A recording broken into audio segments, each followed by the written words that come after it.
All right, WMC, this is a video to find our 3 mini winners for my Winner's Choice 4-way.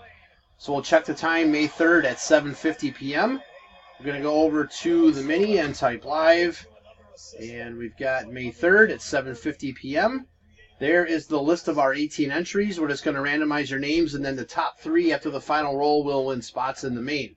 So we need a dice roll of 5 or higher. There's 11. All right, 11 times. Here we go. 1, 2, 3, 4, 5, 6, 7, 8, 9, 10. Last and final. Here we go. Good luck. It is Joel, Scott, Derek. So Joel, you'll get first choice. Scott, you'll get second choice. Derek, you will get the remainder. There is our verification code. Our timestamp, once again, May 3rd, 7:51 p.m. That's it, guys. Thanks.